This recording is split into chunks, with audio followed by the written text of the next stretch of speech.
दूज का चांद अकबर बीरबल की कहानी। एक बार बीरबल काबुल की यात्रा पर गया।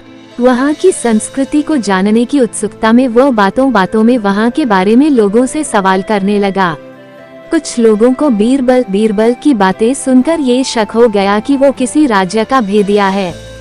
उन्होंने ये बात काबुल के शहंशाह के कानों तक पहुँचा दी।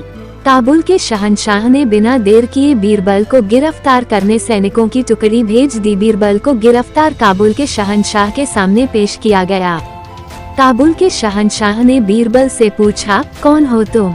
हमारे राज्य में क्या कर रहे हो? बीरबल ने उत्तर दिया, हुजूर, मैं एक यात्री हूँ। भिन्न भिन्न देशों का भ्रमण करना और वहाँ की संस्कृति के बारे में जानने का मुझे शौक है। किस देश के निवासी हो तुम और कौन है तुम्हारा राजा? काबुल के शहंशाह ने पुनः प्रश्न किया, हुजूर, मैं हिंदुस्तान का निवासी हूँ और वहाँ के शहंशाह जलालुद्दीन अकबर हैं। बीरबल ने शालीनता से उत्तर दिया, ओह बादशाह अकबर, और हमारे बारे में यदि एक शब्द में कुछ कहना पड़े तो क्या कहोगे? हुजूर, आप पूर्णिमा के चांद हैं और वो दूज के। बीरबल का ये त्वरित उत्तर सुनकर काबुल का शहंशाह बहुत खुश हुआ। उसने बीरबल को छोड़ दिया और कई हीरे जवाहरात के साथ विदा किया। जब बीरबल वापस लौटकर अपने घर आया तो काबुल का हाल घर वालों को बताया। उसने काबुल के शहंशाह से हुई बातचीत के बारे में भी घर वालों को बताया। एक मुंह से दो मुंह, और इस तरह बात फैलते फैलते अकबर के दरबारियों के कानों में पहुंची और ईर्ष्या करने वाले कुछ दरबारियों ने अकबर के कान भर दिए। जब अकबर को मालूम पड़ा कि बीरबल ने काबुल जाकर उन्हें काबुल के शहंशाह के सामने दूज के चांद की संज्ञा दी और काबुल के शहंशाह को पूर्णिमा के चांद की, तो वे बहुत नाराज हुए। पर ये कैसे हुआ नारियल का जन्म?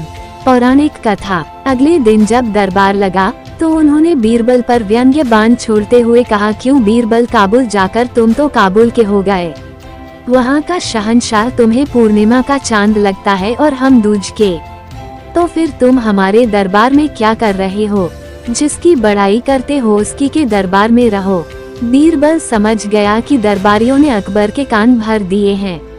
उसने तुरंत उत्तर दिया, हुजूर, पहले आप मेरी पूरी बात सुन लीजिए, फिर कोई निष्कर्ष निकालिए। पूर्णिमा का चांद आकार में चाहे कितना ही बड़ा क्यों न हो, प्रतिदिन घटता चला जाता है और अमावस्या के दिन पूरा अदृश्य हो जाता है।